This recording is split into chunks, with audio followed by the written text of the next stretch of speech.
sorry for your loss, I guess. You know, Neanderthals got a bad rap. Oh yeah. I mean, people talk about them like they were dumb, but, it turns out they made tools, they made clothes, they made medicine out of plants, they had made art, little flower necklaces to bury their dead in. The only problem was there was a species that was smarter and meaner than them.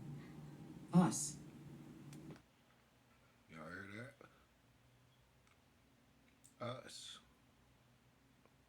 Now, white people are considered Homo sapiens sapiens. There's a large argument there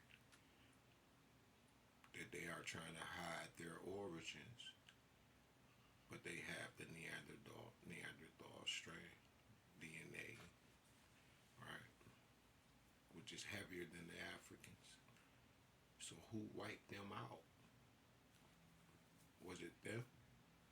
Because they were there with them, or did they?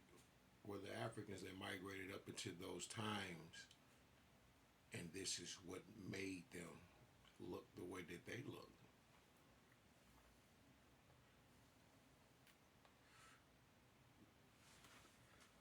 We don't know, or do we know? Was it selective breeding, genetic adaptation, cold adaptation? You know, was it genetic mutation? What was it? I don't know. But let's get into this Neanderthals, because we could have got into that.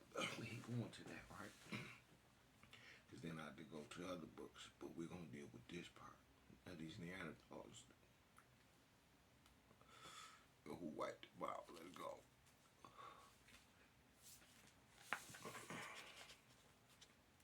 It says they seem to have bred out some very specific traits like burrowed chest, massive arms, bigger heads, lighter hair, and possibly lighter skin. But they weren't the ancestors of modern Europeans. Finally, they wanted us dead. Anytime we crossed paths, it was bad news. So the Neanderthals basically contained the bulk of us within Africa and southern Arabia until about 700 years.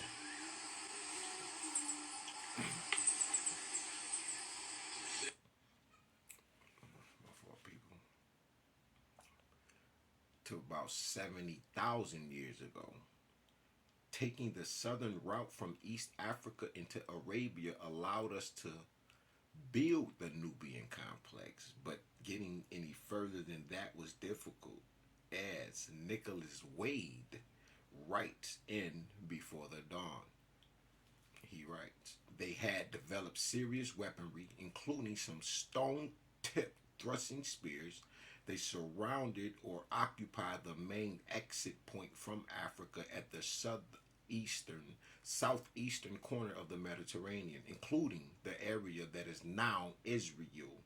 The human lineages evolving in Africa may have tried many times to escape into the world beyond, but none had succeeded, and the Neanderthals' encirclement of the exits from northeast Africa seems a likely reason. So these Neanderthals had us practically confined, and although they were a relatively small population, by the end of their reign, they were outnumbered by humans 11 to 1 and constantly at odds with their environment. They were one tough group of bullies blocking the school doors at the end of the day. They'd been in the cold of Europe for 200,000 years, so they were well adapted to the harsh environment. In fact, they'd already survived an entire glacial cycle or ice age. They even survived the Toba supervolcano's explosion with no evidence of ill effects. Yet the Toba eruption and its after effects had killed off most of the humans that had ventured out of the Nubian complex before 75,000 years ago. It makes me wonder, perhaps these catastrophes weren't meant to kill off the Neanderthals as they did humans outside of Africa, who essentially experienced a total reset around 75,000 years ago, but to make them stronger, but for what? Perhaps to give us the challenge we needed. If it weren't for a brave group of our ancestors, the Neanderthals could still be here today. And the whole out of Africa exodus might not have ever happened. So what do? We came together and we fought. Small bands of humans became larger, stronger coalitions. New weaponry was developed. New techniques emerged.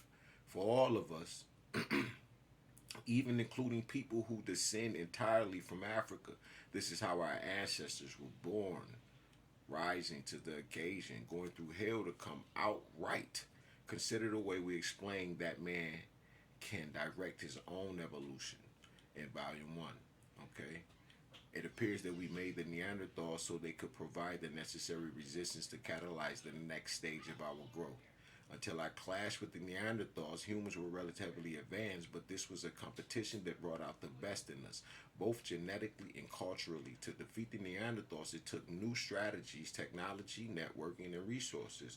None of this was entirely new. However, by the lower Paleolithic, our Homo erectus ancestors had already pioneered the use of controlled fire by at least 1.5 million years ago.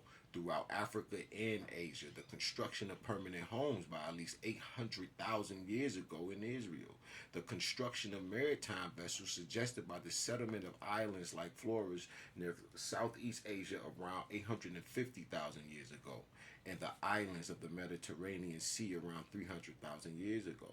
This tells us that we obviously had language, social structure, and the ability to plan for the future. I mean, seriously, you can't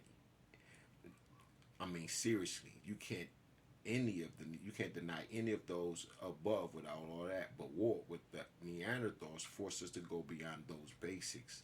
Thus, long before Sun Tzu authored the Art of War or Hannibal conquered the Alps, our ancestors were pitted in a battle for survival, rising to the occasion. We extended our trade and communication networks, effectively building coalitions against a common foe. Okay?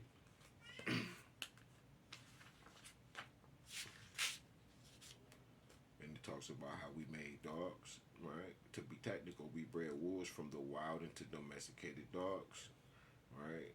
It talks about advanced weaponry, right? The first ranged missiles were hand-thrown projectiles. 25,000 years before the Greeks stole the ideal of the javelin from the indigenous people, we were banging on our enemies with wooden spears. According to a November 2008 article in New Scientist magazine, human aerial bombardments might have pushed Neanderthals to extinction. This theory is based on the bone shape of human arms from the period compared to those of their Neanderthal enemies. You see, in professional baseball players, frequent overhand throwing from an early age permanently rotates the shoulder end of the humerus toward an athlete's back, compared to people who haven't spent much time hurling.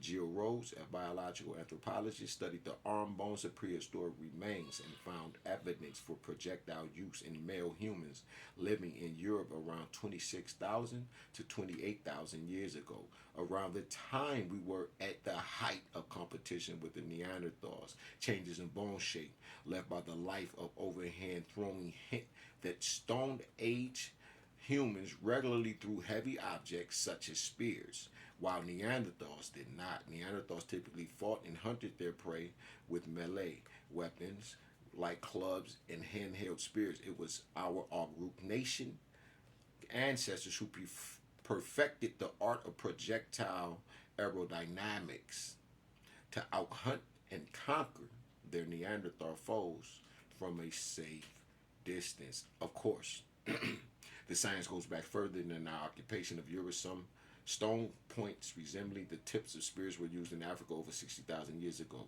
as was the bow and arrow. In fact, there's even some speculation that the Acheulean hand axe, which remains a fixed feature in the Homo erectus toolkit for over 1 million years, may have been aerodynamically suited for use as a projectile. And then I have to go into death rays of the sun, okay, from outer space and the extermination of these Neanderthals, okay, like this, okay. Then what happened? Would you believe that we summoned the forces of nature, right? Y'all love the spooky shit, right? Nature to help eliminate our enemies. Well, I don't know if we conjured anything up ourselves, but we know that something of celestial proportions did happen.